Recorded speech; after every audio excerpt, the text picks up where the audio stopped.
नमस्कार दर्शकबिन कल 24 को नयाँ श्रृङ्खलामा स्वागत छ। म वीरेन्द्र जैरो। तपाईँ दर्शकहरूको समस्यालाई सम्बोधन गर्ने प्रयास स्वरूप आज पनि हामी उपस्थित भएका छौँ र आज पनि तपाईहरूको चासो गुनासो र समस्यालाई सम्बोधन गर्न गराउन समन्वयकारी भूमिका हामी पक्कै निर्वाह गर्नेछौँ। कुनै आपद विपदमा पर्नु भएको छ, कुनै समस्यामा पर्नु भएको छ भने हामीलाई सम्झनुहोस् र हामीलाई सम्झनका लागि सम्पर्क गर्नका लागि टोल फ्री नम्बर रहेको छ 1660112424। यसैगरी एनसेलको नम्बर रहेको छ 9801572424 र भाइबर मार्फत तपाईँ भिडियो मार्फत पनि जोडिएर आफ्नो समस्या गुनासोहरू राख्न सक्नुहुन्छ र यसका लागि हाम्रो भाइबर नम्बर रहेको छ 9884011037 मा तपाईँ कल गर्न सक्नुहुन्छ। साथै कार्यक्रममा आज पनि हामी समाजमा भइ गरेका विभिन्न किसिमका घटनाहरू र परिवेशहरूलाई उजागर गर्नेछौँ र आज पनि केही महत्त्वपूर्ण विषयहरू सहित कार्यक्रममा उपस्थित छौँ र आजको कार्यक्रममा विशेष गरी हिजोका केही महत्त्वपूर्ण विषयहरूलाई फलोअप हामी गर्नेछौँ र विशेष गरी मुगुको छायानाथ बारा नगरपालिका वडा नम्बर 14 मा सडक निर्माणमा भएको घोटालाको प्रसङ्ग सम्बन्धीको विशेष फलोअप आजको कार्यक्रममा हुनेछ र त्यसैगरी नवलपरासी सुस्ता पश्चिम मालपोत कार्यालयमा प्रमुख विहीन रहेको भन्ने जुन गुनासो थियो हिजोको कार्यक्रममा आएको थियो र यो हिजोको कार्यक्रममा आएको गुनासोको विषयमा पनि आज हामी विशेष रूपमा फलोअप गर्नेछौँ र सिद्धिचरण राजमार्गमा यति बेला विशेष गरी पहिरोका कारण दुर्घटनाको जोखिम बढेको छ, जहाँ यात्रुहरू आफ्नो ज्यानको माया मारेर यात्रा गर्नुपर्ने बाध्यात्मक परिस्थितिको सामना गरिरहेका छन्। यस सम्बन्धी विशेष गरी आजको कार्यक्रममा हामी विशेष रूपमा प्रस्तुत हुनेछौँ, यो रिपोर्ट प्रस्तुत गर्नेछौँ र सँगसँगै विषयहरूसँग सम्बन्धित निकायसँग कुराकानी हुनेछ र तपाईँहरूसँग पनि कुराकानी हुनेछ र त्यसका लागि विशेष गरी हामीसँग 1660112424 यस नम्बरबाट तपाईँ जोडिएर कुराकानी गर्न सक्नुहुन्छ र यति बेला भने हामीले आफ्नो हटलाइन यहाँका लागि खुला गरिसकेका छौँ। एनसेल मार्फत पनि सम्झन सक्नुहुन्छ र भाइबर मार्फत पनि सम्झिएर तपाईँ आफ्ना समस्याहरू चासो अथवा जुनसुकै जिज्ञासाहरू यदि तपाईँमा छ भने त्यो जिज्ञासा चासो समस्याहरू राख्न सक्नुहुन्छ। हामी सम्बन्धित निकायलाई तपाईको प्रतिनिधित्व गर्दै तपाईको प्रश्नको चासोको प्रतिनिधित्व गर्दै उहाँहरूसँग प्रश्न गर्नेछौँ। सम्बन्धित निकायसँग यसको समाधानका लागि तत्काल उहाँहरूको जवाफदेहिता हामी लिनेछौँ र हामी त्यसका लागि प्रयत्नशील रहेका छौँ। र सँगसँगै मैले जानकारी गराएँ विशेष गरी नवलपरासी पश्चिममा मालपोत कार्यालयमा प्रमुख विहीन रहेको भन्ने जुन गुनासो छ यो सम्बन्धी पनि आज हामी विशेष रूपमा फलोअप गर्नेछौँ। विभिन्न प्रसङ्गहरू आजको कार्यक्रममा रहेका छन् र सबैभन्दा पहिले आजको पहिलो विषयतर्फ यहाँहरूको ध्यान आकर्षण गराउन चाहन्छु। सिद्धिचरण राजमार्ग अन्तर्गत ओखलढुङ्गाका विभिन्न स्थानमा पहिरो जाँदा सडक खण्ड जोखिमपूर्ण बनेको छ। दैनिक सयौंको सङ्ख्यामा सवारी साधन आवत जावत गर्ने भिरको सडक एकातिर साँघुरो छ भने अर्कोतिर पहिरोका कारण जीर्ण र जोखिमपूर्ण अवस्थामा छ। पूर्वको 3 जिल्लालाई राजधानी लगायत तराईका विभिन्न जिल्लासँग जोड्ने एकमात्र राजमार्गको नियमित मर्मत सम्भार नहुँदा सिद्धिचरण राजमार्गको बेहालमा ज्यानको माया मारेर यात्रा गर्नुपर्ने स्थिति रहेको छ। विशेष गरी हिउँदको धुलो र वर्षामा पहिरो जाने र हिलोले कामै नलाग्ने तर यही सडक प्रयोग गर्ने धेरै राजनीतिक दलका नेताहरू मन्त्री र उच्च पदमा पुगिसके पनि राजमार्गको अवस्थामा सुधार आउन सकेको छैन। सबैभन्दा पहिले यो रिपोर्ट हेर्नुहोस्।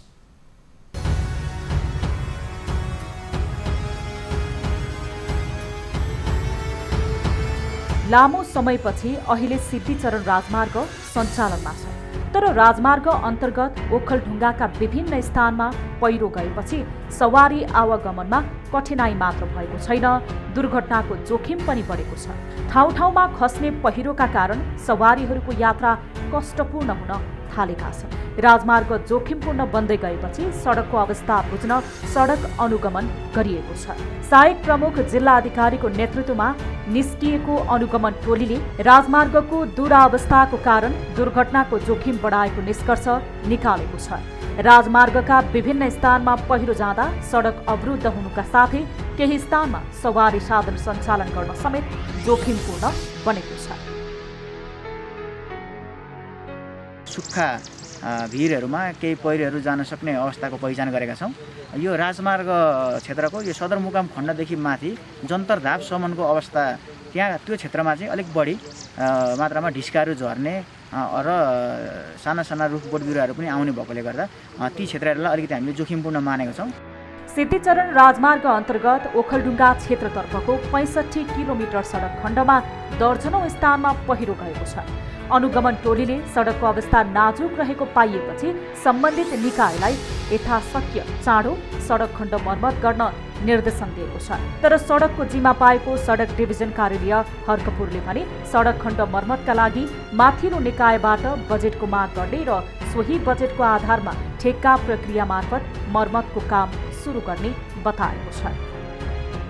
बजेट कसरी आउँछ त्यो अन्तर्गत बसेर अनि जोखिमयुक्त जुन ठाउँहरू छ हामी अनुगमनकै टिममा जहाँ देखिएका अल्ल्याएका ठाउँहरूमा फोकस गरेर जति हुन्छ सक्दो चाँडो हामी ठेक्का व्यवस्थापन गरेर अगाडि बढाउँछौँ। सरकारले असोज 1 गतेदेखि लामो दूरीका सवारी साधन सञ्चालनमा ल्याइसके यस राजमार्ग भएर दैनिक 3 दर्जन बढी सवारी साधन सञ्चालन भइरहेका छन्। तर वर्षातका कारण ठाउँ ठाउँमा पहिरो गएर जोखिमपूर्ण बनेको यस राजमार्गको बेलैमा मर्मत सम्पार नगरिँदा दुर्घटनाको जोखिम समेत उत्तिकै बढेको छ।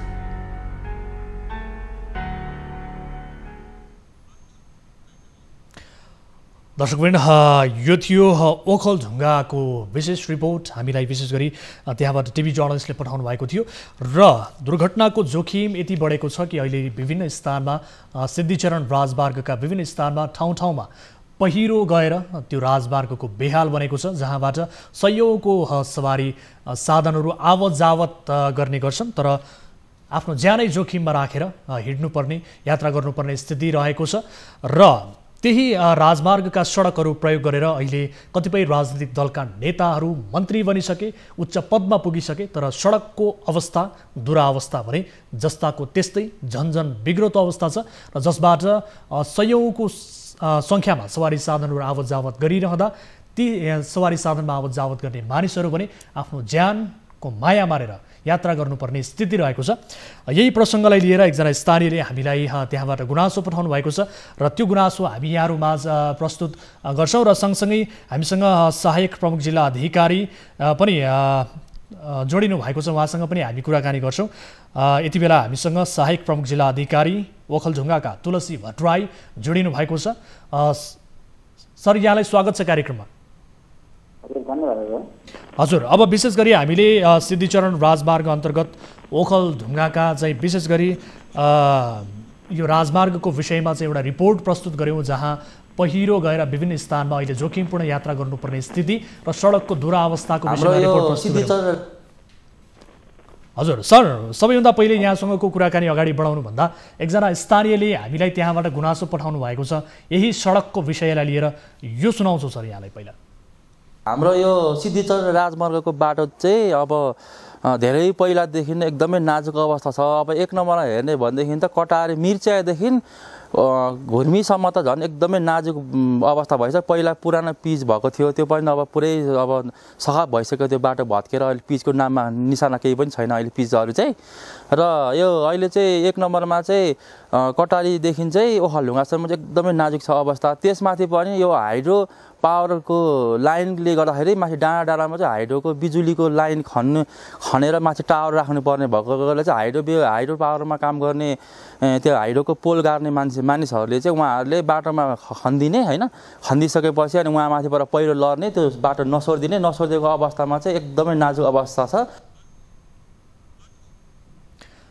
भट्टराई सर सुनिरहनु भएको छ? हजुर, भर्खरै मात्र एकजना स्थानीयले त्यहाँको सडकको दुरावस्थाको विषयमा जानकारी गराउनु भयो, गुनासो राख्नुभयो र हामीले पनि यस सम्बन्धी एउटा विशेष रिपोर्ट प्रस्तुत गरेका छौँ। र अब रिपोर्टमा बताइए अनुसार र हामीलाई जानकारी प्राप्त भएअनुसार स्थानीय प्रशासनले पनि यो सडकको अनुगमन गरेको छ। सडकको दुरावस्था किन हो सर? यो स्थानीयलाई यो जहिले पनि त्रास, आफ्नो ज्यानै जोखिममा राखेर चाहिँ यात्रा गर्नुपर्ने स्थिति देखिएको छ, यो अवस्था किन आयो सर? हजुर, यो जुन कोर्टमा बजाइएको कुरा र अब स्थानीयबाट जुन गुनासो मैले पनि सुने र यो गुनासोहरू हामीलाई हाम्रो कार्यालयमा पनि यस्ता गुनासोहरू प्राप्त भइसके पछाडि हामीले यो सिद्धिचरण राजमार्ग हाम्रो जिल्लामा पर्ने यो सिद्धिचरण राजमार्गमा हुने अवरोध हटाउनको लागि हामीले तत्कालै रेस्पोन्स गर्नुपर्छ भनेर एउटा कार्ययोजना 2077 तर्जुमा गरिसकेको अवस्था छ। यही कार्ययोजनालाई देखेर र जिल्ला प्रशासन कार्यालयले एउटा समन्वयकारी भूमिका निर्वाह गर्नुपर्छ भनेर हामीले सबै सरकारवालाहरूलाई सहभागी गराएर यो 2 दिन अस्ति यो असोजको 3 गते र हिजो 6 गते गरेर 2 दिन यो स्थलगत निरीक्षण पनि सम्पन्न गरिसकेका छौँ। र जहाँ अलिकति गुनासो आयो यो अलिकति तयारदेखि कटारी खण्ड चाहिँ धेरै नै बिग्रेको छ भन्ने कुरा आएको छ। वास्तवमा यो राजमार्ग खण्डको यो क्षेत्रमा अलिक बढी नै बिग्रेको छ। तर यो विजयपुर जिल्लामा पर्ने भएकोले गर्दा हामीले अहिले हाम्रो जिल्लाको नाका अर्कपुरदेखि हाम्रो यो उत्तरतिर सोलुखम्बुको सिमानासम्म जुन उत्तर धाप भन्ने क्षेत्रको करिब 73 किलोमिटर क्षेत्रमा चाहिँ यो अनुगमनलाई केन्द्रित गरेका छौँ हामीले प्रथम चरणमा। र विशेष गरेर सडक डिभिजन कार्यालय हर्कपुर हाम्रो जिल्लामा रहेको छ र यो सडक डिभिजन कार्यालय मार्फत सडकको स्तरोन्नति गर्नको लागि र यहाँ भएका जति पनि खाल्डाखुल्डीहरू छन्, जति पनि जोखिमपूर्ण स्थानहरू छन् त्यो पहिचान गरेर ती ठाउँहरूमा तत्कालै रेस्पोन्स गर्ने उद्देश्यले नै हामीले यो अनुगमनलाई केन्द्रित गरेका हौँ। अब विशेष गरी यो ओखलढुङ्गा क्षेत्रतर्फको मात्रै कुरा गर्ने हो भने 65 किलोमिटर सडक खण्डका दर्जनौँ स्थानमा पहिरो गएको स्थिति रहेछ। अब यहाँहरूले पनि अनुगमन गर्नु भएको छ र यो अनुगमन गरिसके पश्चात अब यो अनुगमनमा मात्रै सीमित रहने हो कि अथवा यथाशक्य यसलाई निर्माण गर्नका लागि यहाँहरूले कसलाई निर्देशन दिनुपर्ने हो, सम्बन्धित निकायलाई केही निर्देशन दिनुभएको छ? हजुर, यो विशेषतः यो सडक डिभिजन कार्यालय हर्कपुरको कार्यक्षेत्रभित्र पर्ने भएकोले गर्दा हामीले उहाँहरूलाई हिजै हाम्रो यहाँ कार्यालय प्रमुखहरूको बैठक पनि थियो। श्रीमान प्रमुख जिल्लाधिकारीज्यूबाट त्यो हिजो नै निर्देशन पनि भइसकेको छ। यो दसैँभन्दा अगाडि नै हाम्रो चाडबाडहरू पनि नजिकै छन्, त्योभन्दा अगाडि नै यस्तो नियमित मर्मत सुधारका कामहरू अगाडि बढाउन, अलिकति दुर्घटना जोखिम हुनुपर्ने देखिएका क्षेत्रहरूमा ट्राफिक चिह्न र सङ्केतहरू प्रयोग गर्न र कुनै ठेक्का मार्फत लानुपर्ने छ कुनै निर्माण कामलाई भने त्यसलाई तुरुन्त सूचना निकाल्न र कार्यालयले जनशक्तिले या कार्यालयले आफ्नै प्रक्रियाद्वारा गर्न सक्छ भने तुरुन्तै ती ठाउँहरूमा चाहिँ रोकथाम गरिहालौँ र हिजो निर्देशन हामीले गरिसकेका छौँ। अब विशेष गरी सडक डिभिजन कार्यालयले पनि अब माथिल्लो निकायबाट बजेट आएपछि मात्रै यसको चाहिँ निर्माण सम्पन्न गर्ने र यो ठेक्का प्रक्रियाका आधारमा चाहिँ यसलाई एउटा समाधान दिने भनेर बताएको छ। यो बजेटका लागि माथि नै हो कि पहल गर्नुपर्ने अथवा के हो सर, यसबारे के अलिकति बताउनुहोस् न। जबसम्म बजेट आउँदैन तबसम्म यो सडकमा गएका पहिरोहरू पन्छिने काम चाहिँ हुँदैन हो? होइन, सडकमा झरिसकेका पहिरोहरूलाई हामीले पन्छाइगरी हामीले यातायातलाई चाहिँ निर्वाध रूपमा यो बर्सातको बेलामा पनि सुचारू गरिसकेकै छौँ। तर त्यो बर्सातको कारणले गर्दा अलिक बढी क्षति भएका स्थानहरूमा चाहिँ अब हामीले त्यसलाई अलिकति प्रभावकारी ढङ्गले ग्याबिनहरू भर्ने जाली भरेर ल्याउनु पर्ने कामहरू चाहिँ बाँकी छ। त्यसले गर्दा अहिले तत्काललाई त्यो जोखिमलाई न्यूनीकरण गर्नको लागि हामीले त्यहाँ ट्राफिक चिन्हहरू सङ्केतहरू राखेर यातायात व्यवसायीहरूलाई चालकहरूलाई त्यो सूचना दिने काम छिटो तुरुन्तै गरिहाल्ने भनेर निर्देशन गरेका छौँ। र त्यहाँ निर्माण गर्नुपर्ने पूर्वाधारको हकमा चाहिँ हामीसँग भएको बजेटबाट तुरुन्तै थालनी गर्ने र नपुग बजेट चाहिँ माथिल्लो निकायमा तपाईँहरूले माग गर्ने र त्यसमा जिल्ला प्रशासन कार्यालयहरू पनि हामी समन्वय गरिदिन्छौँ भनेर भनिसकेका छौँ। अब विशेष गरी 1 गतेदेखि नै अब लामो दूरीका सवारी साधनहरू सञ्चालनमा आएसँगै अहिले उक्त राजमार्ग अन्तर्गतका सडकबाट विशेष गरी 3 दर्जन बढी गाडीहरू आवत जावत गर्ने गरेका छन् होइन? तपाईँहरूले अनुगमन गरिरहँदा ती गाडीहरू सवारी साधनहरू कसरी आवत जावत गरिरहेको पाउनुभयो? यो अप्ठ्यारोका बीच पनि विभिन्न ठाउँमा पहिरो गएको भनेर बताइएको छ। त्यो अवस्थामा पनि यहाँहरूले पाउनुभयो चाहिँ के सवारी साधन कसरी ओहोर दोहोर गरिरहेका छन्? विशेष गरी अब यो हाम्रोमा जुन असोज 1 गतेबाट सवारी साधन सञ्चालनमा आइसकेपछि लामा दूरीका पनि सवारी साधनहरू सञ्चालनमा आएका छन्। यात्रु बोक्ने सवारी साधनहरू अलिकति हाम्रो यो पहाडी भूगोल भएकोले गर्दा साना प्रकृतिका गाडीहरू अलिक बढी चल्ने गर्दछन् र ती जोखिमपूर्ण ठाउँहरूमा चाहिँ उहाँहरूले कुदाएको त्यो गाडीको हामीले अवस्था हेर्दा पनि केही जोखिमपूर्ण रूपमा छ त्यो हामीले महसुस गरेकै छौँ। त्यसैले उहाँहरूलाई ट्राफिक चिन्ह र सङ्केतहरू त्यहाँ राखेर अलिकति गति सीमित गरेर मात्र कुदाइदिनु हुन भनेर हामीले अनुरोध पनि गरेका छौँ र हाम्रो ट्राफिक प्रहरी मार्फत ती ठाउँहरूमा समय समयमा हामी स्तरगत रूपमा निरीक्षण अनुगमन गर्दै थप सुधार पनि गर्दै लाने भन्ने कुरो गरेका छौँ। अब विशेष गरी वर्षेनी अब यो वर्षको मात्रै समस्या होइन, विशेष गरी यो वर्षेनी यस किसिमको समस्या राजमार्गमा देखिरहेको छ। तर वर्षेनी यस किसिमको समस्या देखिरहँदा तपाईँहरूले अनुगमन मात्रै गर्ने र पछि गएर यसको सडकको सुधारका कुरामा, यसको स्तरोन्नतिका कुरामा चाहिँ कुनै किसिमको प्रभावकारी कामै नहुने भने त यो तपाईँहरूले गरेको अनुगमन पनि त्यति प्रभावकारी नभएको जस्तो देखिन्छ। त्यसकारणले यसलाई कसरी समाधान गर्न सकिन्छ, यहाँको स्थानीय प्रशासनको भूमिका पनि समन्वयकारी भूमिकाका लागि चाहिँ प्रभावकारी होस्, हामी यही चाहन्छौँ। र यो समय र जानकारीका लागि धेरै धेरै धन्यवाद। धन्यवाद। दर्शकमा हुनुहुन्थ्यो यति बेला ओखलढुङ्गाका सहायक प्रमुख जिल्ला अधिकारी तुलसी भट्टराई। उहाँसँग हामीले विशेष गरी भर्खरै हामीले प्रस्तुत गरेको सिद्धिचरण राजमार्ग अन्तर्गत ओखलढुङ्गाका विभिन्न स्थानमा पहिरो गइसके पश्चात अहिले उक्त राजमार्गमा गुड्ने सडक सवारी साधनहरू जोखिमपूर्ण रूपमा आवत जावत भइरहेको स्थिति छ भन्ने विषयमा रिपोर्ट प्रस्तुत गरेका थियौँ। र यो सडकको अवस्था विशेष गरी राजमार्गका ओखलढुङ्गा क्षेत्रमा मात्रै पर्ने 65 किलोमिटर जुन क्षेत्र छ, किलोमिटर क्षेत्र, यो सडक खण्डका दर्जनौँ ठाउँमा चाहिँ पहिरो गइसके पश्चात त्यहाँ स्थानीय प्रशासनले अनुगमन गरेको छ। र अनुगमन गरिसके पश्चात अहिले सडक डिभिजन कार्यालय विशेष गरी हर्कपुर सडक डिभिजन कार्यालयले भने सडकको मर्मतका लागि चाहिँ पहल गर्ने बताएको छ भन्ने किसिमको जानकारी यति बेला स्थानीय प्रशासनले गराएको छ। विशेष गरी सहायक प्रमुख जिल्ला अधिकारी तुलसी भट्टराईसँग हामीले कुराकानी गऱ्यौँ। दर्शकगण, कार्यक्रम कल 24मा छौँ हामी। तपाईँ कुनै समस्यामा पर्नु भएको छ, कुनै आपद विपदमा पर्नु भएको छ र समाजमा कुनै त्यस्ता किसिमका घटनाहरू छन् जसलाई उजागर गर्न अत्यन्त महत्त्वपूर्ण ठान्नु भएको छ भने तपाईँ हामीलाई त्यस किसिमका सूचनाहरू दिनका लागि सम्पर्क गर्न सक्नुहुन्छ। यति बेला भने हामी सोही प्रसङ्गलाई लिएर, सडककै प्रसङ्गलाई लिएर सडक डिभिजन कार्यालय हर्कपुरका डिभिजन प्रमुख अरुण कुमार लालकणसँग कुराकानी गर्न गइरहेका छौँ। सर, स्वागत छ यहाँलाई कार्यक्रममा। सर हेलो, सुनिएन? अहिले आवाज सुनिएन सर? हजुर, आवाज सुनिरहनु भएको छ? अहिले ठिक छ? भइरहेछ सर, यो नेटवर्कको प्रब्लम पनि छ यहाँ। हजुर, अहिले सुनिरहनु भएको छ सर? आवाज सुनिरहनु भएको छ? स्पष्ट के छ? एकदम त्यो ब्रेक भएर आइरहेको छ हजुरको आवाज। हजुर, अब विशेष गरी अब हामीले यो ओखलढुङ्गाको सडकको विषयमा एउटा रिपोर्ट प्रस्तुत गऱ्यौँ सर। र सिद्धिचरण राजमार्ग अन्तर्गत यो ओखलढुङ्गाका विभिन्न स्थानमा चाहिँ पहिरो गइसके पश्चात अहिले त्यहाँ यात्रा गर्ने थुप्रै यात्रुहरू जोखिमपूर्ण यात्रा गर्न बाध्य बनेका स्थिति छ भन्ने रिपोर्ट प्रस्तुत गऱ्यौँ। सडकको अवस्था के हो सर? यहाँहरूले यसलाई कसरी लिनुभएको छ? होइन, अहिले यो कस्तो छ, यो हाम्रो अहिले बर्खा सिजन भर्खर सकिएको छ, असार सम्भव हो होइन। बर्खा सिजनमा अब स्वाभाविक हो, त्यो एउटा प्रकृतिले ल्याएको त्यो पानी आउँदाखेरि, ठुलो पानी आउँदाखेरि अनि बाढी पहिरो, अब जस्तो बाढी त्यसमा पहिरो आइरहेको छ, त्यो स्वाभाविक कुरा हो। अब त्यसलाई तत्काल हाम्रो त्यो साधन, हाम्रो मेसिनले त्यसलाई चाहिँ क्लियर गरेर यातायात सञ्चालन गरेको अवस्था छ। अब स्थानीय प्रशासनले पनि यो सडकको अनुगमन गरेको रहेछ। स्थानीय प्रशासनबाट यहाँहरूलाई कस्तो किसिमको निर्देशन आएको छ यो सडकलाई लिएर, यसको मर्मत सम्भारका लागि? हामी हिजो मिडियाकर्मी समेत हाम्रो जिल्ला प्रशासन प्लस हाम्रो ट्राफिक, हामी अफिसको हजुर र प्लस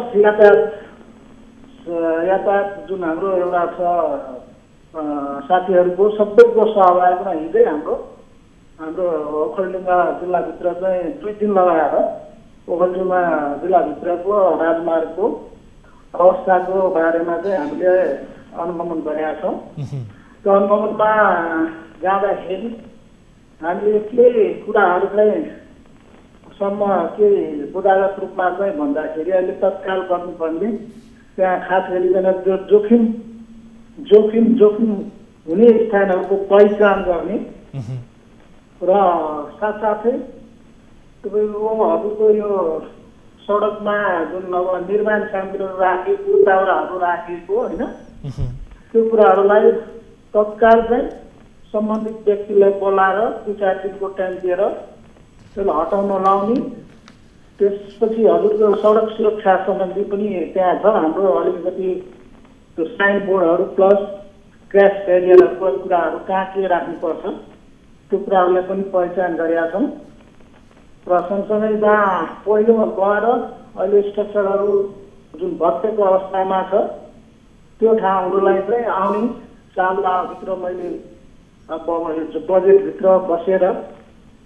बजेटभित्र बसेर प्रायोरिटी राखेर त्यो ठाउँहरूलाई चाहिँ हामी सुधार गर्छौँ, निर्माण काम गर्छौँ। सँगसँगै जुन अहिले हाम्रो के ठाउँमा सत्ताहरू कालोपत्रे गरेको ठाउँहरू पनि बिग्रेको अवस्था छ। हजुर, अब यो त तपाईहरुले अनुगमन गर्नुभयो, अनुगमनमा पाउनुभयो, तर वर्षेनी यस किसिमको समस्या त्यो राजमार्गमा देखिएको छ। विशेष गरी हिउँदमा धुलोको शास्ति स्थानीयले खेप्नुपर्छ भने वर्षामा चाहिँ पहिरो जाने, हिलाम्मी हुने किसिमका समस्याहरू देखिएको स्थिति छ। यो सडक डिभिजन कार्यालयले अलिकति प्रभावकारी तरिकाले सडक निर्माणमा ध्यान नदिएका कारणले यस किसिमको समस्या बेहोर्नु परेको हो कि अथवा सडक बनाउँदाखेरि चाहिँ ठेक्का प्रक्रियामा अलिकति यहाँहरूको स्वार्थ बाजिएका कारणले गुणस्तर रूपमा सडक निर्माण हुन नसकेको अवस्थाको प्रतिफल हो? के हो, के भन्नु सक्नुहुन्छ? त्यो होइन, यो स्वाभाविक प्रकृतिले ल्याएको कुरो हो। पानी धेरै आयो जस्तो गतकाले हेर्नु न, यहाँ भडारी खोलामा हाम्रो पानी ठुलो आउँदाखेरि त्यहाँ कति दिनसम्म हाम्रो त्यो बन्द भएको थियो, यातायात सञ्चालन बन्द भएको थियो।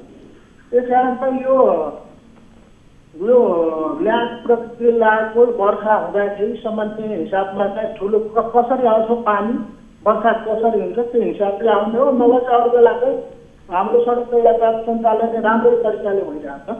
होइन, अब पहिरो ठाउँमा दर्जनौँ ठाउँमा पहिरो गएका छन्। त्यो पहिरो पन्छाउनका लागि र तत्काल यातायात सञ्चालन गर्नका लागि कस्तो किसिमको व्यवस्था सडक डिभिजन कार्यालयले गरेको छ त्यसबारे पनि जानकारी गराउनुहोस्। र यो समस्या जुन छ, यो समस्या समाधान चाहिँ कहिलेसम्म भइसक्छ सर? समाधान त कस्तो छ भने हजुरको जस्तो अहिले पहिरो आइरहेको ठाउँमा हाम्रो अलरेडी हाम्रो मेसिन छ, ठाउँमा 2टा छ। हाम्रो सिटी राजमार्ग अन्तर्गत 2 ठाउँ हामीले स्ट्यान्डबाई तैनात गरेर राखेका छौँ सडक पहिरो सफा गर्नलाई। त्यो पहिरो आउने बित्तिकै हाम्रो त्यहाँ नेटवर्क छ, हाम्रो नेटवर्क सुपरभाइजर, हाम्रो इन्जिनियर, सब इन्जिनियर सबैको प्लस त्यहाँ प्रशासनको प्रहरीहरूको पनि सहयोगले हामीले जानकारी प्राप्त हुने बित्तिकै तत्काल चाहिँ हामी त्यहाँ क्विक रिस्पोन्स गर्न त्यसलाई यातायात सञ्चालन गर्नेतिर लाग्छौँ। त्यो एउटा छ हाम्रो। र सँगसँगै अहिले यो अब बर्खा सक्ने बित्तिकै अलिकति मौसम राम्रो सुधार हुने बित्तिकै पहिरो भएको ठाउँलाई अहिले त यातायात एकदम सञ्चालन भइरहेको छ, बन्द पनि छैन हाम्रो। भनेपछि यो वर्षा रहिन्जेलसम्म यो समस्या स्थानीयले खेपिरहनु पर्ने हो, त्योभन्दा अगाडि यसको समाधान हुने कुनै किसिमको अवस्था छैन, यही बुझौँ हामी? वर्षा रहन्जेलसम्म यो समस्या स्थानीयले खेपिरहनुपर्छ, जोखिमपूर्ण यात्रा गरिरहनुपर्छ, आफ्नो ज्यानको माया मारेर उनीहरूले ओहोरदोहोर गरिरहनुपर्छ, त्योभन्दा अगाडि यसको समाधान हुने सम्भावना केही पनि छैन, यही बुझ्ने हो? त्यस्तो होइन, त्यो जोखिम त हुने छैन होइन। जोखिम त्यो सामान्य किसिमको पहिरो आयो तत्काल चाहिँ हाम्रो मेसिनले त्यसलाई पन्छाइहाल्छ नि, त्यसमा जोखिम हुने कुरै हुँदैन। ठिक छ, त्यसो भए यो जुन किसिमको स्थानीयको एउटा डर छ, स्थानीयले डर पालेर यात्रा गर्नुपर्ने स्थिति छ, उहाँहरूको डर त्रास कहिलेसम्म अन्त्य हुन्छ, यसको समस्या समाधान कहिलेसम्म हुन्छ, यसबारे बताउनुहोस् अन्तिममा। होइन, त्यो अब डर त्रास राख्नु हुँदैन। अब प्रकृतिले ठुलै अब ल्याइदियो भने सामान्य त्यो ठाउँमा केही समयको लागि हुन्छ जोखिम, तर तत्काल त्यसलाई चाहिँ हामीले पछि यो चालु आउभित्र चाहिँ फेरि त्यसलाई स्ट्रक्चरहरू गरेर त्यसलाई हामी पुनर्निर्माण गरिहाल्छौँ। हुन्छ, यो प्रतिबद्धता यहाँले जनाउनु भएको छ, तर अब यो सडक निर्माण गर्न केले रोकेको हो? केही त्यस्तो किसिमको बाधा अवरोधहरू छ? बजेटको अभाव अथवा त्यसका लागि पहल केही गरिरहनु भएको छ, यसबारे पनि जानकारी दिनुहोस्। यसो हामीले कति ठेक्काहरू चाहिँ रनिङ अवस्थामा पनि छ हाम्रो हाइवेको। हजुर, त्यो विगतका अब के यो कोरोना कारणले पनि हाम्रो यो 6 महिनादेखि काम हुनै सकेन, गतकाल हामीले कामै गर्न सकेनौँ। त्यो पिक आवरमै अब यो कोरोना महामारीको जुन आयो होइन, यो विश्वभरिकै समस्या थियो, त्यसले गर्दाखेरि त्यो गतकाल हामीले राम्रोसँग त्यो मेन्टेनेन्स खाल्टाखुल्टीहरू त्यति पुर्न सकिरहेको छैनौँ होइन, गरेका थियौँ। तर यसपालि चाहिँ हाम्रो त्यो अहिले अवस्था ठिक छ, अहिले काम हामी गर्छौँ, त्यसलाई ठेक्का पनि प्रक्रिया अगाडि बढाएको छ। हुन्छ, यो समय र जानकारीका लागि यहाँलाई धेरै धेरै धन्यवाद। र यहाँले भनेअनुसार यसको समाधान चाँडोभन्दा चाँडो होस् र स्थानीयहरूले ढुक्क साथ उक्त सडक खण्डमा यात्रा गर्न पाउन्, हामी यही चाहन्छौँ र यस विषयलाई पक्कै पनि हामी फलोअप आगामी दिनमा फेरि पनि गर्नेछौँ। दर्शक उहाँ हुनुहुन्थ्यो यति बेला अरुण कुमार लालकर्ण, डिभिजन प्रमुख, सडक डिभिजन कार्यालय हर्कपुर ओखलढुङ्गाका। उहाँसँग हामीले यो सडकको वास्तविकता जान्ने बुझ्ने कोसिस गऱ्यौँ र यति बेला मलाई जानकारी प्राप्त भएअनुसार कोही सर्वसाधारण हाम्रो फोन सम्पर्कमा जोडिनु भएको छ। नमस्कार, कहाँबाट को बोल्दै हुनुहुन्छ? हजुर, कहाँबाट को बोल्दै हुनुहुन्छ? ए हजुर, नमस्कार हजुर, म झलमलबाट पार्वती काकी। पार्वतीजी, कहाँबाट भन्नुभयो? यो टोखा झलमल भन्छ हामी बस्नु, टोखाबाट। टोखाबाट। हजुर। के कति समस्याले, के कति गुनासो छ, त्यो किन सम्झिनु भयो हामीलाई? ए हजुर, मेरो चाहिँ यो मेरो हस्बेन्डले चाहिँ पार्टनरसिपमा काम गर्ने भनेर, खाद्यान्नको काम गर्ने भनेर एकजना पार्टनरसँग काम गर्नुभएको थियो। हजुर। अनि त्यो पार्टनरले चाहिँ के अरे काम गर्नलाई यता दुईजनाको पार्टनरसिपमा कम्पनी खोलेर अनि अर्को मान्छेसँग पनि लोनसोनको व्यवस्था गरेर कम्पनी खोल्ने भनेर साङ्ग्रिला डेभलपमेन्ट ब्याङ्कबाट लोनको व्यवस्था गरेर काम गर्ने भनेर लगायो। अनि काम सुरु गर्न भनेर लगाएको पैसा उसले आफ्नो पर्सनल व्यक्तिहरूको चाहिँ ऋण रहेछ, त्यो तिरेर ऊ चाहिँ फरार भएर अनि अहिले चाहिँ हामीलाई ब्याङ्कले पनि के अरे फिर्ता गर्नु भनेर लोन क्लियर गर्नु नत्र के अरे तपाईँहरूको निलामीमा हाल्छ भनेर एकदमै प्रेसर दिइराखेको छ। हजुर। अनि अर्कोतिर फेरि जुन जग्गा राखेको थियो त्यो व्यक्तिले चाहिँ मेरो जग्गा निलामीमा निकाल्न पाइँदैन भनेर ऊ व्यक्तिले पनि हाम्रो विरुद्ध ऊ चाहिँ चेकहरू हालेर दुनियाँ गरेर हामीलाई धम्काइराखेको छ। अब यो मान्छे हामीले सोच्न पनि सकेनौँ, हामीले केही गर्न पनि सकेनौँ। अनि त्यो मान्छे विरुद्ध मुद्दामा जानलाई हामीसँग प्रुफ पनि भएन सर, एकदमै समस्यामा परियो अहिले त हामी त। भनेपछि यहाँको श्रीमानले पार्टनरसिपमा चाहिँ ब्याङ्कबाट लोन गरेर अब अहिले ती कतिजना फरार हुन् तपाईँको श्रीमान बाहेक? अनि फरार भएको त ऊ मात्रै भयो होइन, जुन पार्टनरसिपमा काम गर्ने पार्टनर चाहिँ फरार भयो। हजुर। अनि जुन लोनको लागि भनेर जति त्यो प्रपर्टी राखेको थियो प्रपर्टीवालाले पनि भने जति पैसा लिएको थिएन, उसले चाहिँ पनि अब आफ्नो प्रपर्टी नदिने भयो। अब उसले त आफ्नो प्रपर्टी यसरी दिने कुरा आएन होइन। हजुर। जो फरार हुनुभयो उहाँको बारेमा केही तपाईँलाई डिटेल्सहरू केही थाहा छैन? थाहा छैन भन्दा नि ऊ त यहाँ बुटोलको नागरिक हो ल, तर मुस्लिम हो, इन्डियन हो, इन्डिया बस्छ। श्रीमतीहरू इन्डिया लखनऊ बस्ने हो यिनीहरू। सुश्रीमतीको नम्बरहरू छ, फोन गऱ्यो भनेदेखि हामीले फोन गऱ्यो भने त हामीलाई नै ब्ल्याकलिस्टमा हालेको छ। हाम्रो फोन रिसिभ नगर्ने त्यस्तो गरिराखेको छ 1 वर्षदेखि नै। अब यसबारेमा तपाईँले विशेष गरी प्रहरीहरू समक्ष उजुरी गर्ने, उहाँहरूलाई रिपोर्ट गर्ने केही गर्नु भएको छैन? हजुर, जतावाला दाइले हामी विरुद्ध पनि सबैजनालाई मुखेर मुद्दा चलाउनु भयो। मुद्दामा जाँदाखेरि चाहिँ सबैसँग प्रमाण पुग्दैन भन्ने कुरा आयो सर, हामीसँग प्रमाण छैन भन्ने कुरा आयो यहाँ। प्रमाण पुग्दैन भन्ने तपाईँहरूसँग अहिले चाहिँ तत्काल भएका उपलब्ध प्रमाणहरू के हुन्? केही पनि छैन? हामीसँग भएको भनेको त सर त्यही एउटा जति अब प्रत्यक्ष साथीहरूको लागि थाहा छ भन्ने र एउटा ब्याङ्कको आधार हो सर। जति पैसा आएको छ ब्याङ्कमा होइन, ब्याङ्कमा 1,40,40,00,000 लोन हो, जसमा चाहिँ सबै पैसा नै यो अरू व्यक्तिहरूको नाममा जसले उसले कारोबार पुरानो कारोबार थियो उसको त्यो कारोबार गरेको व्यक्तिहरूको नाममा चाहिँ गएको र अलिअलि चाहिँ उसले आफूले पनि चलाएको मात्रै हो। अरू त हामीसँग अरू केही प्रमाणै भएन सर, त्यही भएर पनि हामीले केही गर्नै पाएनौँ यहाँ त। अब यो समस्यालाई लिएर विशेष गरी यहाँले अब प्रहरी समक्ष पनि रिपोर्ट गरिसक्नु भएको छ, उजुरी गर्नुभएको छ होइन? अब जो फरार रहनु भएको व्यक्ति छ उहाँ कहिलेदेखि फरार हुनुभयो, कति जति समय भयो? उहाँ हामीसँग फरार भएको छ, ब्याङ्कको लोन बनेको 1 महिनापछि नै हो, पैसा निकाल्ने बित्तिकै नै फरार भयो।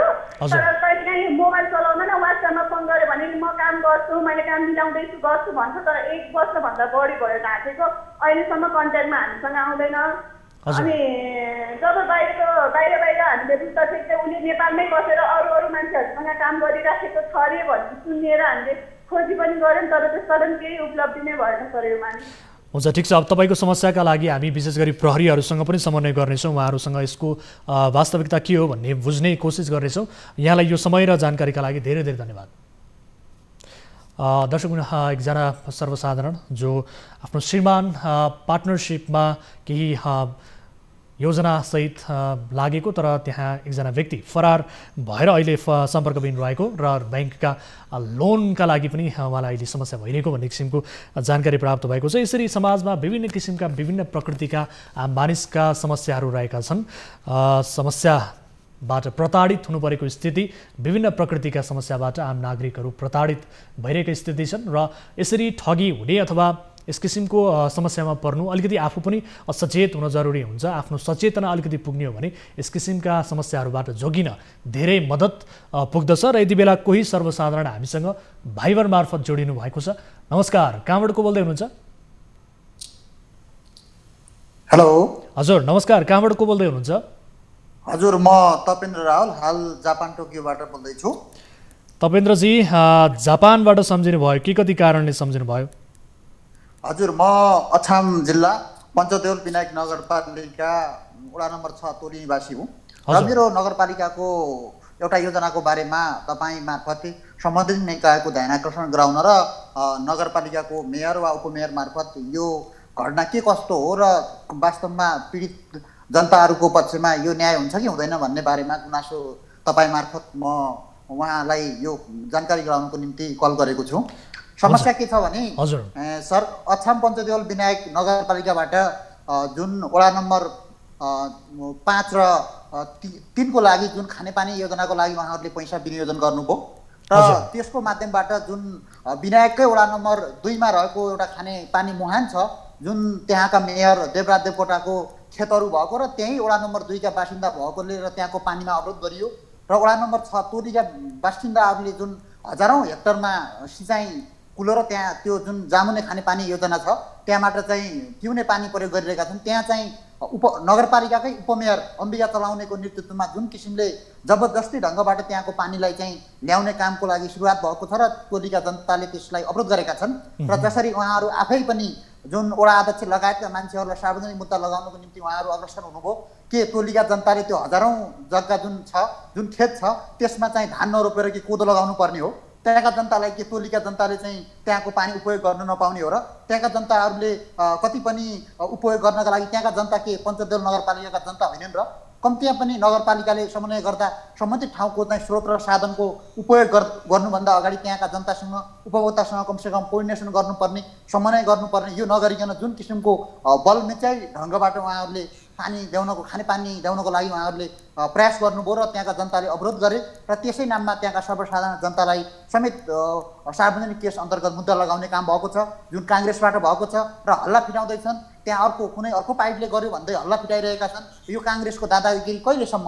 उहाँहरू त्यो नगरपालिकाभित्र सर यस्तो किसिमको पनि भइरहेको छ कि 3-4 लाखको योजना, तपाईँको 18-19 लाखको योजनाहरूमा 3-4 लाखको काम गरेर बाँकी सबै त्यहाँका चाहिँ कर्मचारीहरू, त्यहाँका चाहिँ मेयर एकैछिन रोक्नु होला। तपाईँको समस्या हामीले विशेष गरी तपाईँको समस्याका विषयमा हामी जानकारी लिनका लागि, यसको वास्तविकता बुझ्नका लागि हामीले पञ्चदेवल विनायक नगरपालिकाका प्रमुख मेयर देवराज देवकोटालाई सम्पर्क गरेका छौँ र उहाँसँग पनि तपाईँले आफ्नो समस्या राख्न सक्नुहुन्छ। मेयर साहब, स्वागत छ यहाँलाई कार्यक्रममा।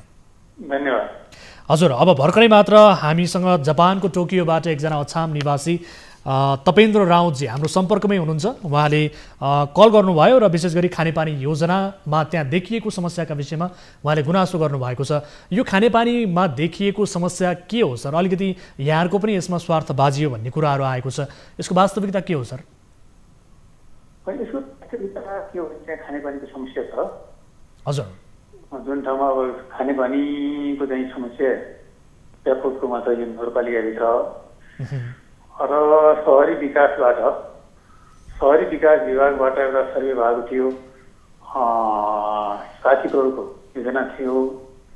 60 करोडमा 30 करोड रुपियाँ हामीले चाहिँ त्यही विनायक लयाटी कालेकाँडाको बाटोलाई पिचमा राखेका थियौँ। 30 करोड रुपियाँ हामीले 1, 2, 3, 4, 5 र 7 वडाको लागि चाहिँ के भने खानेपानीको डिपिआर सर्वेको लागि राखेका थियौँ। त्यो सर्वे भएर अब यसको लागि के हुन्छ भने अब यो खानेपानीको सम्बन्धमा समुदायसँग सम्बन्धित हुने विषय भएको हुँदा समुदायसँग छलफल गरेर कति पानी दिने, कति कहाँ दिने, कति कहाँ लिने, त्यो छलफल गरेर लिने विषय हो। त्यही छ, समस्या छ। त्यो अब धेरै ठाउँ समस्या समाधान भएको विषय छैन त्यही हो। तर खै स्थानीयले पानी नै पाएन भनेर गुनासो गरिरहेका छन् यति बेला, विशेष गरी अब यो तपेन्द्रजी सुनिरहनु भएको छ हामीलाई? हजुर हजुर म सुनिरहेको छु। मेयर साहबको जवाब चित्त बुझ्दो छ? नमस्कार मेयरज्यू। हेलो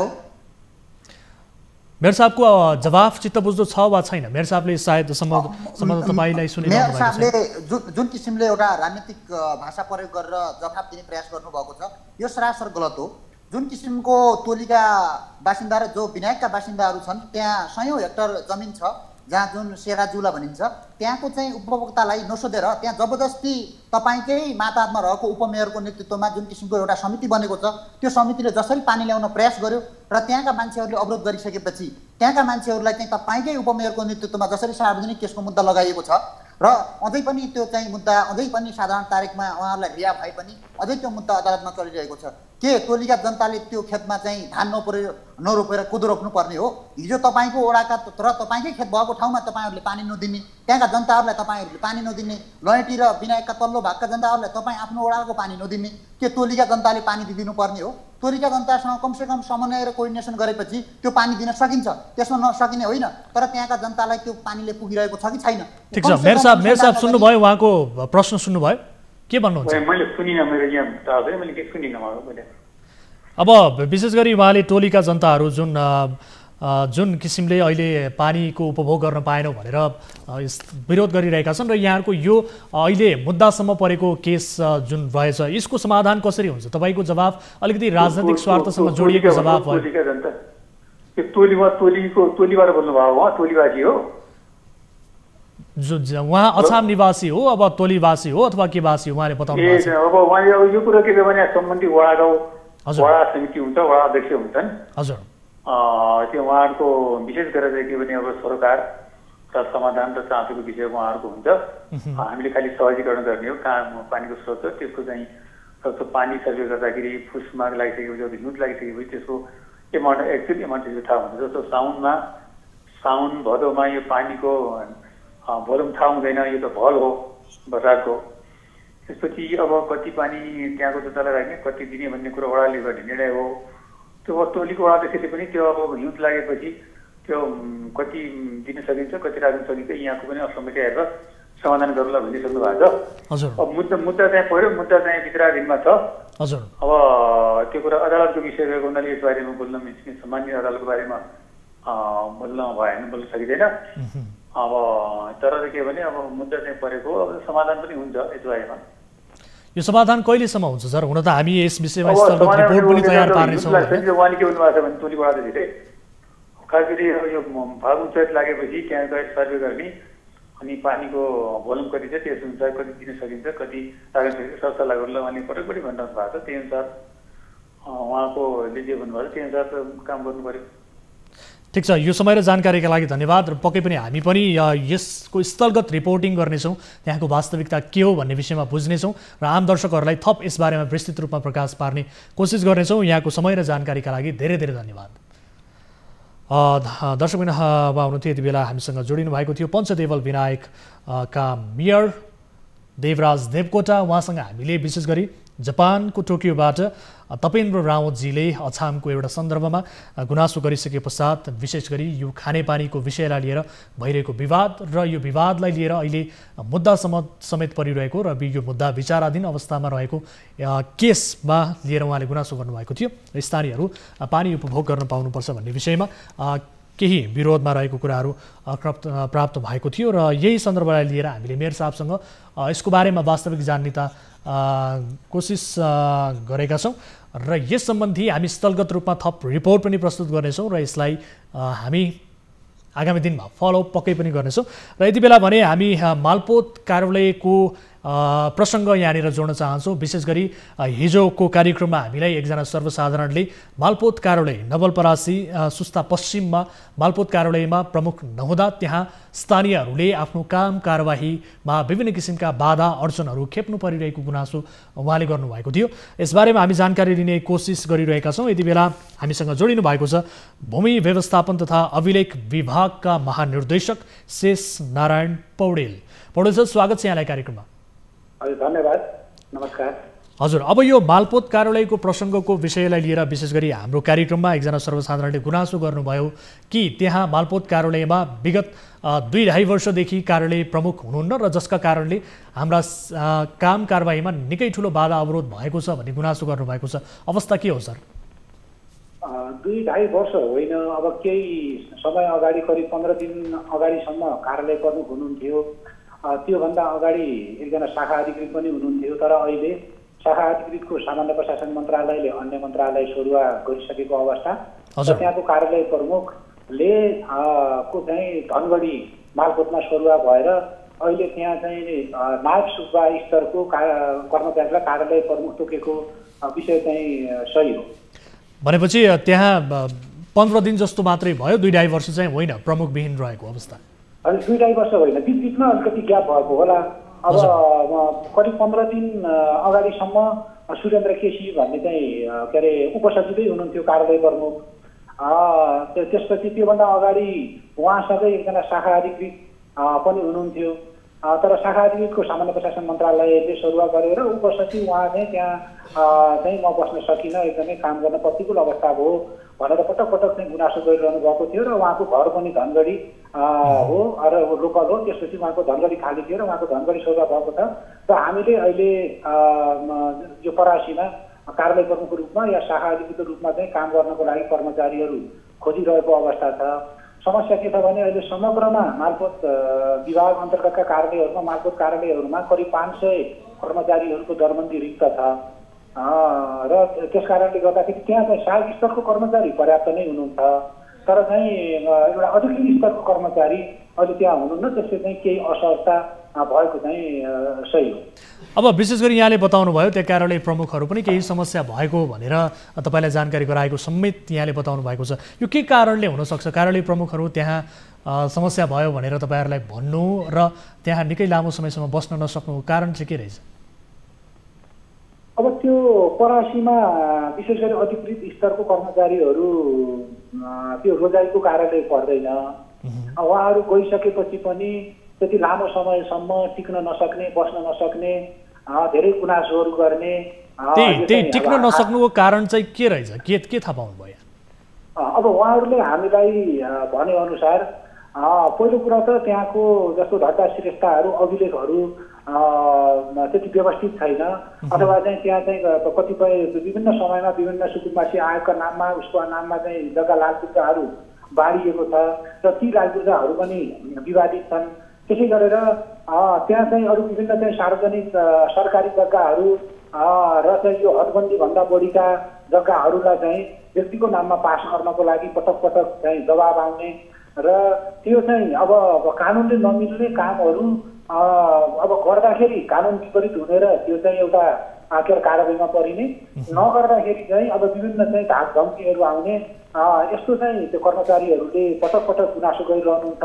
र चाहिँ एक प्रकारले भन्दाखेरि अलिकति एउटा काम गर्ने वातावरण त्यहाँको चाहिँ सोसाइटीले पनि, त्यहाँको राजनीतिक दलहरूले पनि र त्यस प्रकारको सुरक्षा त्यहाँको प्रशासनले पनि चाहिँ उपलब्ध गराउनुपर्छ भनेर पनि हामीले भनिरहेका छौँ। र वास्तवमा चाहिँ यो के अरे अधिकृत कर्मचारीहरूले त्यहाँ बस्न नसक्नुको कारण उहाँहरूले बताएको कारण चाहिँ एकदमै अनुचित दबावहरू आउँछ। ती दबावहरू चाहिँ पुरा नगर्दाखेरि चाहिँ विभिन्न थ्रेटहरू, लाइफ थ्रेटसम्मका कुराहरू आउँछन्। त्यस कारणले चाहिँ एकदम हामी चाहिँ बस्न सकिँदैन, त्यहाँ काम गर्न नसकिने रहेछ भनेर यसरी भनिरहनु भएको छ। र हामीले प्रशासनसँग पनि, राजनीतिक दलहरूलाई पनि विभिन्न समयमा हामीले कर्मचारी त पठाउँछौँ, तर त्यहाँ टिक्ने बस्ने एउटा वातावरण चाहिँ राजनीतिक दल अथवा चाहिँ त्यहाँको सोसाइटी र प्रशासनले पनि गर्नुपर्छ भनेर पनि आग्रह गरिरहेका छौँ। अब अन्तिममा जस्तो यो अब लामो समयदेखि कार्यालय प्रमुख विहीन भइरहँदा मालपोत कार्यालय विभिन्न किसिमका कामहरूमा बाधा अवरोध आइरहेका छन्। नागरिकहरूले सेवा पाउने सवालमा उनीहरूले अलिकति केही बाधा अडचनहरू महसुस गरिरहेको स्थिति छ। अब कार्यालयले प्रमुख चाहिँ कहिले पाउँछ सर? होइन, त्यो के अरे 10-15 दिन अगाडिसम्म कार्यालय प्रमुख त्यहाँ उपसचिव नै हुनुहुन्थ्यो। हजुर। र अहिले चाहिँ मन्त्रालयले त्यहाँ चाहिँ सबैभन्दा वरिष्ठ कर्मचारीलाई, नायब सुब्बालाई कार्यालय प्रमुख तोकिसकेको छ, सबै प्रशासनिक आर्थिक अधिकार सहित। त्यो पत्र सम्भवतः गइसकेको होला, नत्र चाहिँ आजसम्ममा त्यो पत्र जान्छ। त्यसपछि त्यहाँको नियम कानुनले हुने काम कारबाहीहरू, आर्थिक काम कारबाहीहरू रोकिँदैनन् र त्यहाँको चाहिँ नाग सुब्बालाई हामीले कार्यालय प्रमुख तोकिसकेका छौँ र अन्य चाहिँ अधिकृत पठाउनको लागि पनि हामीले सङ्घीय मामिला मन्त्रालयसँग समन्वय गरेका छौँ र अन्य कार्यालयहरूबाट भए पनि त्यहाँ पठाउने भनेर हामीले चाहिँ समन्वय गरिरहेका छौँ। यो समस्या चाहिँ धेरै लामोसम्म नरहला, सम्भवतः आज नै हामीले कार्यालय प्रमुख तोकेर पत्र चाहिँ नवलपरासीमा पठाउँछौँ। हुन्छ, अहिलेलाई अपेक्षा गर्न सकिन्छ र तपाईँको यो समय र जानकारीका लागि धेरै धेरै धन्यवाद। धेरै धेरै धन्यवाद तपाईँको सबै दर्शकवृन्द। उहाँ हुनुहुन्थ्यो यति बेला मालपोत कार्यालयको प्रमुख विहीन रहेको सन्दर्भमा हामीले कुराकानी गऱ्यौँ। भूमि व्यवस्थापन तथा अभिलेख विभागका महानिर्देशक शेष नारायण पौडेल र यो हिजोको कार्यक्रममा हामीलाई एकजना सर्वसाधारणले कल गरिसके पश्चात विशेष गरी मालपोत कार्यालय प्रमुख विहीन रहेको नवलपरासी सुस्ता पश्चिमको र जसका कारणले जग्गाका काम कारबाहीहरूमा आफूले विभिन्न किसिमका समस्याहरू बाधा अडचनहरू खेप्नु परिरहेको गुनासो गरिसके पश्चात त्यहाँको वास्तविकता के हो त कार्यालय प्रमुख विहीन हुनुको कारण के हो र कार्यालयले प्रमुख कहिले पाउँछ भन्ने सन्दर्भमा केन्द्रित रहेर कुराकानी गऱ्यौँ। र दर्शकबिन कार्यक्रम कल 24मा छौँ। यस किसिमका समस्याहरूका फलोअप गर्दै यस किसिमका समस्याहरूलाई समाधान गर्ने कोसिस हामी गरिरहेका छौँ र आजको अर्को विषयवस्तुतर्फ यहाँहरूको ध्यान आकर्षण गराउन चाहन्छु। विशेष गरी मुगुको प्रसङ्ग रहेको छ। यो मुलुक सङ्घीय संरचनामा गएपछि मुलुकले विकासको गति लिने आम विश्वास रहन्छ र विशेष गरी गाउँ गाउँमा सिंहदरबार त्यसैले पनि भनिएको छ र तर कतिपय स्थानीय तहबाट भ्रष्टाचारको गन्ध आउन थालेको छ। यस्तै विषय हामीले हरेक दिन कल 24मा उठाउँदै पनि आएका छौँ र हिजोको कार्यक्रममा हामीले मुगु जिल्लाको छायानाथ नगरपालिका वडा नम्बर 14 बाम गाउँ नजिकै बनाइएको भनिएको पर्यटन पदमार्ग निर्माणमा कृत्य हस्ताक्षर गरेको प्रसङ्ग उठाएका थियौँ। भएको के हो वास्तविकता सहितको यो रिपोर्ट हेरौँ। छायानाथ बारा नगरपालिका वडा नम्बर 14 बाम गाउँ नजिकै रहेको चङ्खेलीदेखि 7 ताल दुधै दहसम्मको पर्यटन पदमार्ग निर्माणमा घोटाला भएको स्थानीयले आरोप लगाएका छन्। हामीलाई हिजो त्यहाँका एक स्थानीयले यो विषय गुनासोका रूपमा राखेका थिए। त्यसपछि हामीले थप बुझ्ने प्रयास गर्यौँ। सडक निर्माणमा कृत्य हस्ताक्षर गरी लाखौँ रकम उपभोक्ता समितिका अध्यक्ष र समिति मिलेर चट बनाएको आरोप छ। तर पदमार्ग निर्माणमा काम गर्ने मजदुरले भने ज्याला नै पाएनन्।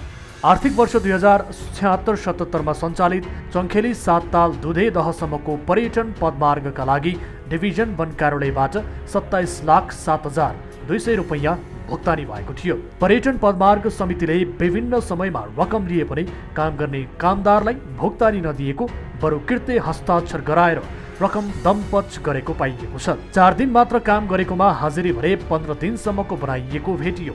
कामदारलाई प्रतिदिन 1100 का दरले रकम दिने भनिए पनि कसैले रकम पाएका छैनन्, बरु उल्टै धम्क्याउने काम भएको बताइएको छ। दक्ष ज्यामी खर्च 9,60,000, ज्यामी साधारण खर्च 26,31,000, सूचना बोर्डमा 21,000 र छापामा 500 रुपैयाँ, कन्टिजेन्सी 1,15,200, सर्वेदेखि समिति खर्च 1,15,000, स्टेसनरी 15,000 गरी जम्मा 36,60,000, डिपोजिट 2,39,300, समिति खर्च 1 लाख, अन्य खर्च 2,50,000 रकम देखाई 27 लाख इनामिना गरेको आरोप छ। सडक निर्माण समितिले आफ्ना आफन्त कामदारहरूलाई रकम दिए पनि अरूलाई नदिएको पीडितहरूको गुनासो छ। पर्यटन पदमार्गका समितिका अध्यक्ष सुरेन्द्र बुढा रकम हिनामिना नभएको, विभिन्न क्षेत्रमा खर्च भएको दावी गर्छन्। यता डिभिजन वन कार्यालयले भने अनुगमन गरेर रकम भुक्तानी गरिएको बताएको छ। चङ्खेली हिमाल 7 तालदेखि दुधेदहसम्मको यो पर्यटकीय पदमार्ग हो र यहाँ हाम्रो चाहिँ कार्यालयले यसको चाहिँ पहिलो किस्ता पेशकी स्वरूप 5,70,000 र अन्तिम किस्ता बिल भरपाई सबै पेश गरे बापत 21,37,200 चाहिँ यस कार्यालयबाट भुक्तानी चाहिँ त्यो उपभोक्ता समितिलाई भुक्तानी भएको छ। नियमपूर्वक पेश भएर डकुमेन्ट आएपछि यो कार्यालयबाट भुक्तानी भएको जम्मा रकम 27,07,200 रुपियाँ। रकम घोटाला भएको हो होइन, सत्य तथ्य छानबिनको आवश्यकता रहेको छ। दर्शकबिन, हिजोको कार्यक्रममा हामीले उठाएको प्रसङ्ग र आजको यो फलोअप रिपोर्ट यहाँहरू समक्ष प्रस्तुत गऱ्यौँ। विशेष गरी यस किसिमका घटनाहरू समाजमा व्याप्त रूपमा भएका छन्। कृत्य हस्ताक्षर गरेर विभिन्न किसिमका रकमहरू घोटाला गर्ने क्रम जारी नै रहेको छ र यो ओखल मुगुको प्रसङ्ग हामीले यहाँनिर जोड्यौँ। विशेष गरी छायानाथद्वारा नगरपालिका वडा नम्बर 14 बाम गाउँ नजिकै रहेको चङ्खेरीदेखि सातताल दुधेसम्मको पर्यटन पदमार्ग निर्माणमा घोटाला भएको प्रसङ्गसहितको रिपोर्ट थियो र यस सम्बन्धी हामी कुराकानी गर्नेछौँ। विशेष गरी हामीसँग यति बेला जोडिनु भएको छ कर्णाली प्रदेशका उद्योग वन कर्णाली प्रदेशका मन्त्री नन्दसिंह बुढा जोडिनु भएको छ हामीसँग। मन्त्रीजी स्वागत छ यहाँलाई कार्यक्रममा। धन्यवाद। हजुर, भर्खरै हामीले रिपोर्ट प्रस्तुत गऱ्यौँ एउटा मुगुको प्रसङ्ग जहाँ पर्यटन पदमार्ग निर्माणमा घोटाला भएको भन्ने किसिमको स्थानीयहरूको आरोप छ र यो कृत्य हस्ताक्षर गरेर कामदारहरूको पैसा पनि हिनामिना गरेको भन्ने किसिमको प्रसङ्ग रहेको छ। यसबारे यहाँहरूलाई के जानकारी छ सर? यो बारे मलाई खासै यो पदमार्गको बारेमा मलाई जानकारी भएन र जुन कुरा अहिले मैले योबाट जानकारी पाएँ र अहिले अब हाम्रो मन्त्रालयको तर्फबाट त्यो कुराले के कसो तपाईँ एउटा कमिटी गठन गरेर मैले तपाईँको त्यो छानबिन गर्न पठाउँछु। अब यो डिभिजन वन कार्यालयले पनि विशेष गरी अनुगमन गरेर नै रकम दिएका हौँ भन्ने किसिमको बताएको छ, यस किसिमको दाबी गरेको छ। तर स्थानीयहरूले भनिरहेका छन् हामीले काम गरेको पैसा पाएका छैनौँ भन्ने किसिमको स्थानीयको गुनासो रहेको छ। अब के हुन्छ सर, यो त बडो विडम्बनाको अवस्था रह्यो। यस किसिमको अनियमितता एउटा सडक निर्माणमा पनि देखिनु के गर्दैछ सर? प्रदेश सरकारले यसको अनुगमन कसरी गर्दैछ सर? यसको लागि प्रदेश सरकार सबैभन्दा पहिला त अब स्थानीय तह र जिल्ला समन्वय प्रमुखलाई नै हामीले तपाईँको प्रदेश सरकारबाट सञ्चालन भएका योजनाहरूको अनुगमन गर्ने र त्यसको आधारमा जुन अनुगमनको आधारमा भुक्तानी दिने भनेर हाम्रो कार्यविधि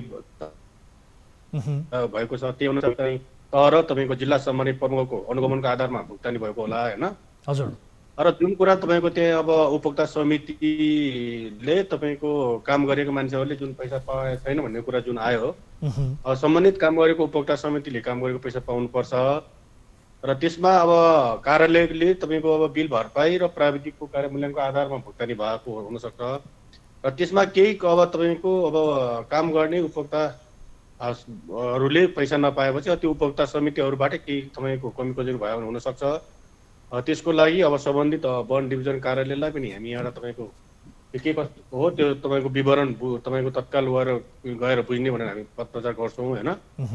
र त्यसपछि अब मन्त्रालय तर्फबाट हामी त्यसलाई तपाईँको छानबिनको लागि एउटा टोली बनाएर अब हामीले विशेष गरी हिजो भर्खरै स्थानीय तहसँग पनि कुराकानी गऱ्यौँ, नगरपालिकाका प्रमुखसँग पनि कुराकानी गऱ्यौँ र यो विशेष गरी प्रदेश अन्तर्गतको हो भन्ने हिसाबले हामीले केही पनि गर्न सक्दैनौँ भन्ने किसिमको जवाफ उहाँहरूबाट आएको छ। अब प्रदेश तहले विशेष गरी आफ्ना योजनाहरू कहाँ कसरी सञ्चालन भइरहेका छन् भन्ने विषयमा अलिकति संवेदनशील भएर अनुगमन गरिरहेको छ कि छैन, त्यसको विषयमा जानकारी लिइरहेको छ कि छैन, यो त एकदमै घोटाला भएको त प्रश्न देखिएको छ। प्रमाणहरू पनि प्रष्ट देखिएको स्थिति छ। कामदारलाई 4 दिन मात्र काम लाउने तर 11 दिनसम्म काम लागेको भनेर कृत्य हस्ताक्षर गरेर रकम लिएको, यस किसिमको घोटालाका विषयमा प्रदेश सरकार जानकारी छैन भन्नु त यो अलिकति गैर जिम्मेवार जवाफ भयो मन्त्रीज्यू। जानकारी छैन भन्ने कुरा भएन। हजुर। अब यसको मुख्य तपाईँको भुक्तानी जुन असार मसान्तसम्मलाई सम्बन्धित कार्यालय र जिल्ला समन्वय प्रमुख स्थानीय तहहरूले नै त्यहाँ अनुगमन गरेर तपाईँको भुक्तानी दिने कार्यविधि बनाएको छ र जिल्लाको तपाईँको देखि अब साउनदेखि यताको कुराहरूमा अब मन्त्रालयले आवश्यकता अनुसार तपाईँको अनुगमन गर्न सक्छ होइन। र विभिन्न हाम्रो तपाईँको यो समितिहरू छ तपाईँको संस्थाहरूको, त्यो समितिहरूले अनुगमन गर्न सक्छ होइन। त्यही अनुसार अब तपाईँको यो कुरा आइसकेपछि अब यसलाई हामीले तपाईँको प्रदेश सरकार अब हाम्रो मन्त्रालयले यसको के कस्तो हो त्यसको तपाईँको छानबिनको लागि हामी तपाईँको कमिटी बनाएर अगाडि बढाउन सक्छौँ। अब विशेष गरी अब यहाँहरूले गर्ने चाहिँ काम चाहिँ के हो कि विशेष गरी यसको अब अनुगमनका लागि अथवा समिति बनाउने त छँदैछ, त्यहाँनिर स्थानीयहरूको के पनि गुनासो छ भने जो समिति हो त्यो समितिका आफ्ना आफन्तहरूलाई चाहिँ ती कामदारहरूलाई चाहिँ भुक्तानी गरिएको छ तर अन्य स्थानीयहरूलाई चाहिँ त्यहाँ जो काम गरेका हुन् तिनलाई चाहिँ भुक्तानी गर्नुको साटो उल्टै धम्काउने किसिमका कामहरू पनि त्यहाँ समितिका तर्फबाट भएको छ भन्ने किसिमको गुनासो आएको छ सर। यो स्थानीयहरूको गुनासोलाई अब कसरी सम्बोधन गर्छ त प्रदेश सरकारले? होइन, यो गुनासोलाई हामीले मैले अघि नै भने जुन यसको लागि अब हामी तत्काल मन्त्रालयको तर्फबाट डिभिजन वन कार्यालय मुगुलाई त्यो तपाईँको योजना र उपभोक्ता समितिमा के कस्तो भयो त्यहाँ समिति उसमै गएर तपाईँको त्यो तपाईँको उनीहरूले एउटा छानबिन गर्नु पर्यो होइन। हजुर। अब उपभोक्ता समितिले तपाईँको त्यहाँको जनताले दिएको छैन भने उपभोक्ता समितिलाई उनीहरूले काम गरे बापतको पैसा दिन लाउनु पर्यो र यसको के कस्तो वास्तविक कुरा के हो भन्ने कुरामा फेरि अब यो सार्वजनिक उसमा आइसक्यो हुनाले अब मन्त्रालयको तर्फबाट हामीले तपाईँको मन्त्रालयको टोली पठाएर पनि त्यो कहिले कमिटी गठन चाहिँ कहिले गर्नुहुन्छ तपाईहरु कहिले चाहिँ यसलाई अलिकति जिम्मेवारी तरिकाले यो अलिकति संवेदनशील तरिकाले यसलाई लिनुहुन्छ कहिलेदेखि तपाईहरु समिति गठन गर्नुहुन्छ भनिदिनुस् हामी नोट गर्छौं यो विषयलाई हैन हामी यो दुई दिन भित्रै हामी यसलाई समिति बनाएर पठाउँछौं कहिलेसम्म बनाइसक्नुहुन्छ समिति आज भोलि भित्र हामी बनाएर एउटा तपाईको 2 दिनसम्म समिति बन्छ त्यसपछि त्यो समितिले यसको वास्तविकता के हो भन्ने विषयमा बुझ्छ हैन त हजुर ठीक छ मन्त्रीज्यू हामीले यो विषयलाई नोट गरेका छौं र हामी पक्कै पनि यसलाई फलो अप गर्ने छौं यहाँको समय र जानकारीका लागि धेरै धेरै धन्यवाद दर्शकबिन हुनुहुन्थ्यो यति बेला हामीसँग जोडिनु भएको थियो नन्दसिंह बुढाज्यू मन्त्रीजी हुनुहुन्थ्यो उद्योग वाणिज्य कर्णाली प्रदेशका उहाँसँग हामीले विशेष गरी भर्खरै रिपोर्ट प्रस्तुत गरेको विषयलाई लिएर कुराकानी गर्यौं जहाँ छायानाथ बारा नगरपालिका वडा नम्बर 14 मुगुमा सडक निर्माणका क्रममा भएको घोटालाको विषय हामीले यहाँनिर प्रस्तुत गर्यौं र त्यसको थुप्रै किसिमका प्रमाणहरू तथ्यहरू पनि प्राप्त भएका छन् र जसलाई लिएर प्रदेश सरकारले अहिले स्थानीय सरकारले यो प्रदेश तह अन्तर्गतको हो भन्दै स्थानीय सरकारले केही गर्न नसक्ने बताएको थियो हिजो हामीले उक्त नगरपालिकाका मेयरसँग पनि कुराकानी गरेका थियौं र अहिले भर्खरै हामीले मन्त्रीज्यूसँग कुराकानी गरे अनुसार अब भने मन्त्रीज्यूले बताए अनुसार 2 दिनभित्र यसको समिति बनाएर हामी यस विषयमा थप जाँचबुझ गर्नेछौं यसको अनुगमन गर्नेछौं र भएको के हो वास्तविकता बुझ्नेछौं भन्ने किसिमको जवाफ उहाँबाट हामीले पाएका छौं र यस विषयलाई हामी पक्कै पनि फलो अप गर्नेछौं मन्त्रीज्यूले बताए अनुसार यसको फलोअप हुन सक्यो वा सकेन यस विषयमा केही उहाँहरूले गर्न सक्नुभयो भएन यस विषयमा हामी जानकारी लिनेछौँ पक्कै पनि र यति बेला भने हामीसँग कोही सर्वसाधारण भाइबर मार्फत जोडिनु भएको जानकारी प्राप्त भएको छ नमस्कार कहाँबाट को बोल्दै हुनुहुन्छ नमस्कार सर म चाहिँ कपिल वस्तुबाट बोलिरहेको छु हजुर कपिल वस्तुबाट यहाँको शुभ नाम मेरो नाम चाहिँ अगाडिको नाम चाहिँ म भन्न चाहन्छु पछाडिको नाम चाहिँ भन्न चाहन्न सर सिक्रेटमा राख्न सक्छु ठिकै छ तपाई नाम भन्न चाहनुहुन्न भने ठीक छ आफ्नो समस्या के हो राख्न सक्नुहुन्छ मेरो समस्या चाहिँ अहिले नेपालमा चलिरहेको छ इजी वान अफ भन्ने कुरा त मैले हिजो एउटा दिदी दाइबाट र अस्ति एउटा दिदीको इन्टरभ्यूबाट मैले हेरेर म चाहिँ आफ्नो समस्याहरू चाहिँ यसमा भन्न चाहन्छु इजी वान अफ भन्ने चाहिँ बुझ्नुभयो होला नि त्यसको बारेमा हो हामीलाई हिजो भर्खरै हामीले यससँग सम्बन्धित रहेर प्रहरी अधिकारीहरूसँग पनि कुराकानी गरेका छौं र केही दिन अघि हामीलाई एकजना सर्वसाधारणले पनि कल गर्नुभएको थियो यही सन्दर्भलाई लिएर इजी वान चाहिँ हाम्रो नेपालमा चाहिँ सर धेरै छ यसको चाहिँ लिङ्कहरू धेरै छ किनभने हाम्रो नेपालमा ग्रुपहरू यसको चाहिँ छुट्याएको हुन्छ एउटा ग्रुपले चाहिँ लगभग मलाई जोइन गरेको ग्रुपमा चाहिँ 700 देखि 800 जना चाहिँ हाम्रो एडमिनको तल चाहिँ रहनुहुन्छ 700 देखि 800 हैन हजुर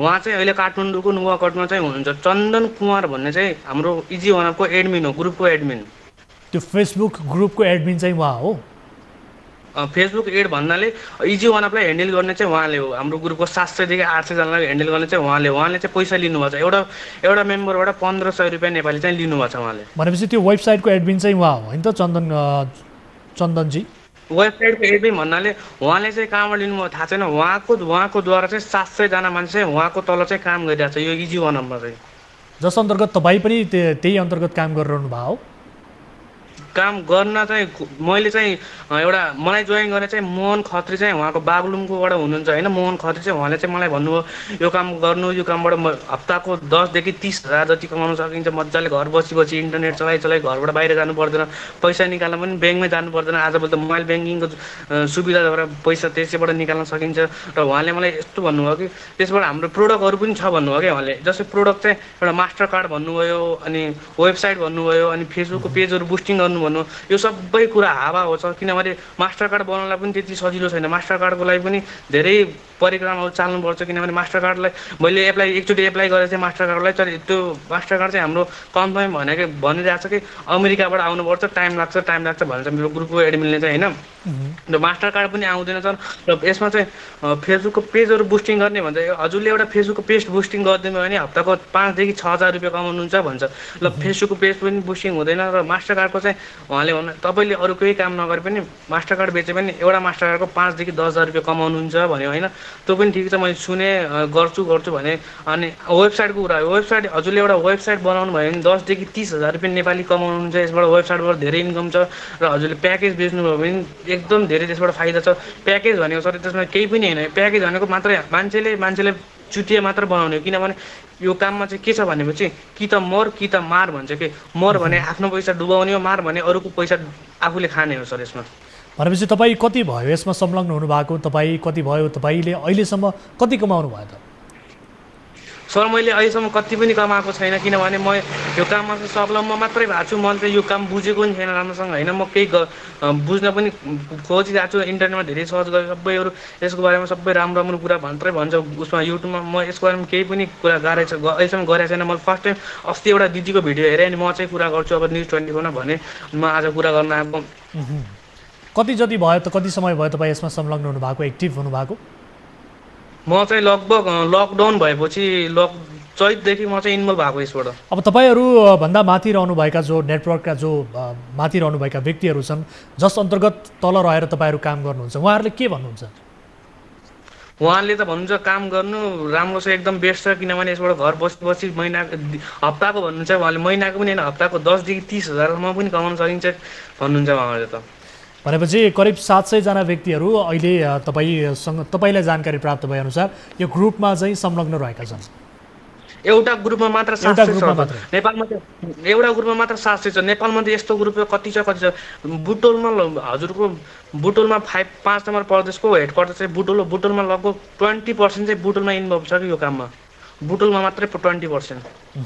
अब हामीले यससँग सम्बन्धित रहेर विशेष गरी यो गुनासो हामीलाई आइसके पछाडि यो कम्पनीका विषयमा लिएर अनलाइन जबका विषयमा लिएर इजी अन अफ भन्नुभयो होइन, यो सम्बन्धी हामीले हिजो भर्खरै मात्र प्रहरी अधिकारीसँग पनि कुराकानी गरेका छौँ। अपराध महाशाखाका एसएसपीसँग पनि हाम्रो कुराकानी भएको थियो र उहाँहरूले पनि यस किसिमको गुनासो आएको हामीले यसबारे अनुसन्धान गरिरहेका छौँ भन्ने किसिमको उहाँले बताउनु भएको थियो। प्रहरीहरूको पनि यसलाई लिएर ध्यान आकर्षण भइसकेको छ। सम्भवतः पक्कै पनि यो नेटवर्किङ के हो कस्तो हो भन्ने विषयमा यो यदि नेटवर्किङले ठगी गरिरहेको हो भने यो पक्कै पनि प्रहरीको फन्दामा पर्ने नै छ भन्ने कुरालाई अहिले अपेक्षा लियौँ र हामी पनि निरन्तर रूपमा यसको फलोअप गर्नेछौँ र तपाईँहरू सचेत रहनुहोला र तपाईँ लगायत अन्य व्यक्तिहरूलाई पनि फेसबुककै थ्रुबाट होस् अथवा विभिन्न किसिमका माध्यमबाट उनीहरूलाई सचेत गराउने कुरामा तपाईँ पनि लाग्नुहोला। सर अर्को कुरा पनि छ सर। हस्, धेरै धेरै धन्यवाद। दर्शक उहाँ हुनुहुन्थ्यो यति बेला हामीसँग जोडिनु भएको थियो कपिलवस्तुबाट जोडिनु भएको थियो र उहाँले बताएअनुसार यो प्रसङ्ग हामीले हिजोदेखि कार्यक्रमको सुरुवातदेखि नै यो विषयलाई फलोअप गरिरहेको विषय हो। इजी अन अफ नामक अनलाइन कम्पनीले विशेष गरी ठगी गरिरहेको प्रसङ्गमा हामीलाई गुनासो आएको थियो र यससँग सम्बन्धित रहेर हामीले प्रहरीको पनि ध्यान आकर्षण गराइसकेका छौँ र थप आवश्यक परेको खण्डमा रिपोर्ट मार्फत यसको वास्तविकता जान्ने बुझ्ने कोसिस हामी गर्ने नै छौँ। र यति बेला मलाई जानकारी प्राप्त भएअनुसार कोही सर्वसाधारण फेरि जोडिनु भएको छ। नमस्कार, कहाँबाट को बोल्दै हुनुहुन्छ? सर नमस्कार। हजुर, कहाँबाट को बोल्दै हुनुहुन्छ? म नलप्रासी बर्दघाट सुर्सा पूर्व मध्यबिन्दु वार्ड नम्बर 6 बाट मुरारी काफ्ले बोलिरहेको छु सर। गुरान काफ्लेजी भन्नुभयो? मुरारी काफ्ले। हजुर। मुरारीजी के समस्यामा पर्नुभयो? सर हाम्रो चाहिँ कस्तो नि यो जग्गा सम्बन्धी समस्या छ होइन। हजुर। हामीले 2022 सालदेखि हामीले जोतबोक गर्दै आएको जग्गा। हजुर। अनि हामीहरू चाहिँ कस्तो भने हाम्रो 7 नम्बर फाँडबारी अनुसूचित 2 नम्बर पनि हाम्रो नलप्रासी भूमि सुधार कार्यालयमा प्रमाण भएको जग्गा हाम्रो 6 बिघा जग्गा 2041 सालमा भूमाफियाहरूले आफ्नो नाममा दर्ता गरे। हजुर। अनि त्यो जग्गा चाहिँ हामीले जोतबोक गर्दा आएको जग्गा अहिले उनीहरूले चाहिँ आफ्नो नाममा दर्ता गरिसके अनि हामी यसको लागि मुद्दा लडिरहेका छौँ होइन। हजुर। अनि हामीसँग प्रमाण सबै कुरा प्रमाण छ। तर हामीलाई चाहिँ के गरियो भने अदालतमा पैसा खुवाएर हामीले चाहिँ हराइयो सर। हजुर। अनि फेरि हामीले चाहिँ सर्वोच्चमा जाने बेलामा भूमाफियाहरूले हामीलाई जबरजस्ती गरेर त्यो जग्गा जोतबोक अहिले यो वर्षमै उनीहरूले जोतबोक गरिरहेको छन्, रोकेका छन्। अनि हामी अदालत जाने प्रक्रियामा छँदैछौँ, हामी अदालतमा जाँदैछौँ। कहिले जाँदै हुनुहुन्छ? अब अहिले सायद आज दर्ता हुन्छ त भोलि दर्ता हुन्छ हाम्रो यो मुद्दा। हजुर। अनि हामीलाई चाहिँ 2022 सालदेखि हाम्रो बुवाले जोत्तो गरिआएको जग्गा उनीहरूले आफ्नो नाममा दर्ता गरे 2042 साल 41 साल सायद पछिमा हो। अनि उनीहरूलाई हामीले सोद्धाखेरि कसरी दर्ता भयो, कुन आयोगबाट दर्ता भयो भन्दाखेरि वन शुद्धिकरण आयोगबाटले दर्ता गरिएको भनिएको छ। हजुर। तर नेपालमा वन शुद्धिकरण आयोग भनेको 2045 साल मात्रै दर्ता भएको छ होइन। अनि यो कुराहरू हामीले पटक पटक मिडियामा पनि निकाल्ने प्रयास गऱ्यौँ सर, तर हाम्रो सुनाइ कतैबाट पनि भएन। यो कुरा चाहिँ तपाईँले हामी सर्वसाधारण जनतालाई चाहिँ केही सहयोग गर्नुहुन्छ कि भनेर मैले आज फोन गरेँ। भनेपछि जो तपाईँहरूको जग्गा बाबुबाजेले भोग चलन गर्दै आएको जग्गा भूमाफियाको कब्जामा पर्यो, सर्वोच्च अदालतसम्म मुद्दा गयो, तर मुद्दा चाहिँ तपाईँहरू हार्नुभयो होइन? हजुर हजुर सर, हराइयो भन्ने तपाईँको आरोप? होइन सर, हामीसँग के छ भने हामीले 2022 सालमा पनि हामीले भूमि सुधार कार्यालयमा तिरो तिरेको प्रमाण हामीसँग छ दर्ता हुनुभन्दा पहिला।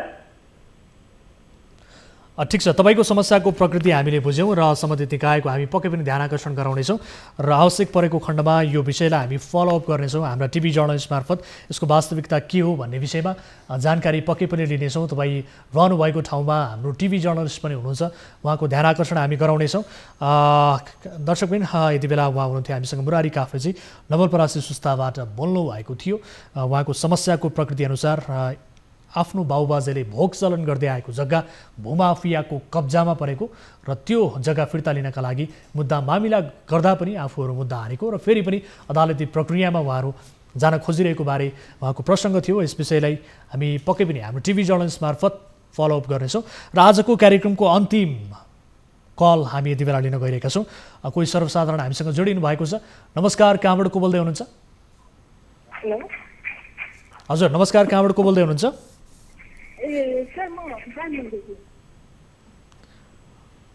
कहाँबाट को बोल्नुभयो? बागलुङबाट। यहाँको शुभ नाम? मेरो नाम चाहिँ विष्णु। शुभ नाम के भन्नु? अलिकति आवाज यहाँको मधुरो आवाज आइरहेको छ। विष्णु सर, विष्णु। विष्णुजी, के समस्यामा पर्नुभयो? यो चाहिँ सर यो कोरोनाको कारण चाहिँ समस्या उत्पन्न भइरहेको हामी स्टुडेन्टहरुका होइन। अनि सुन्दा अनि अब चाहिँ काठमाडौँ फर्किनु पर्यो भनेर चाहिँ अब अनलाइन क्लासहरू भइरहेका छन्। अनि गाउँमा चाहिँ नेटवर्कको समस्या अनि आफ्नो सामानहरू ल्यापटपदेखि लिएर सबै काठमाडौँकै भएको कारणले अनि घरबेटीलाई एकपटक फोन गरौँ न त भनेर घरबेटीलाई फोन गरेको कि पिसिआर टेस्ट गरेर रिपोर्ट लिएर आइज कि आरटिसी गरेर लिएर आइज भन्ने कुरा भयो। अनि फेरि यता फेरि अब लक्षण नभइकन चेक नगर्ने भन्ने रहेछ होइन। हजुर। अनि अब हामीलाई चाहिँ अब सामान्य स्टुडेन्टलाई चाहिँ अब पिसिआरको टेस्ट पनि त्यत्रो छ। अनि त्यसपछि त्यहाँ जाँदा नै सर्ने हो कि भन्ने किसिमको डर छ। अनि घरबेटीलाई चाहिँ यस्तो समस्या छ, अब हामी आउनु पर्यो भनेर चाहिँ। भनेपछि तपाईँहरू बागलुङबाट आउनुभयो काठमाडौँ र यहाँ आइसके पछाडि?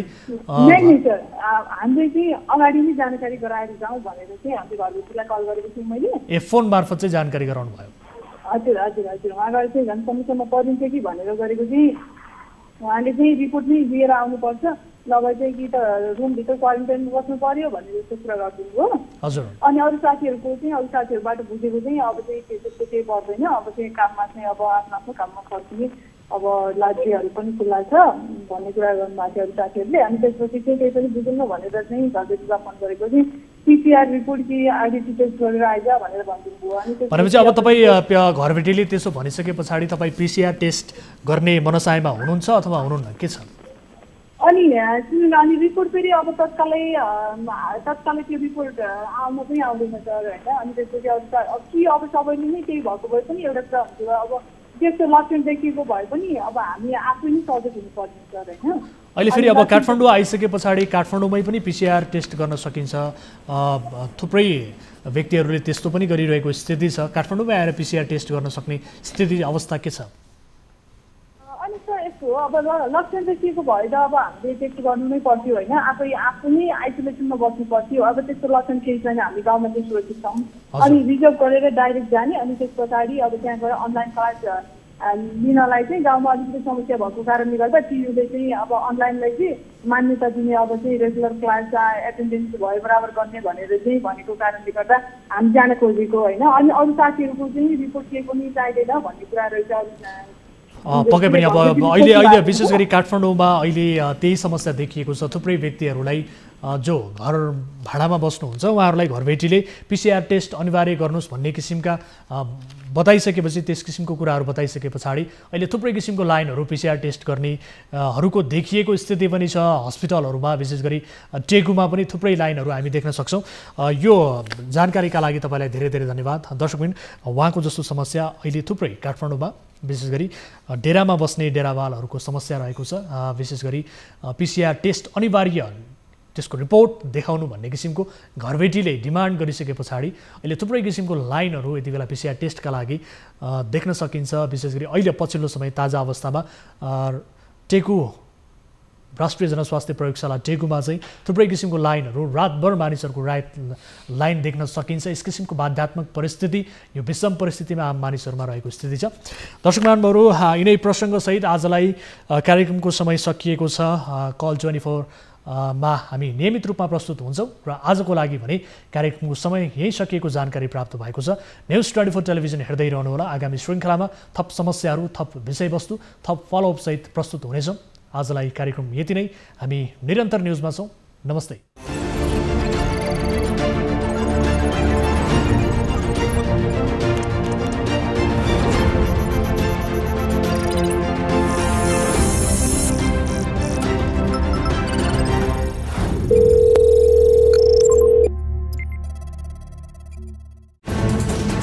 कोरोनाले सृजना गरेको सङ्कटमा पल पलका न्युज अपडेट र हर क्षेत्रको कभरेजका लागि न्युज 24 नेपाल युट्युब च्यानललाई सब्स्क्राइब गर्नुहोला।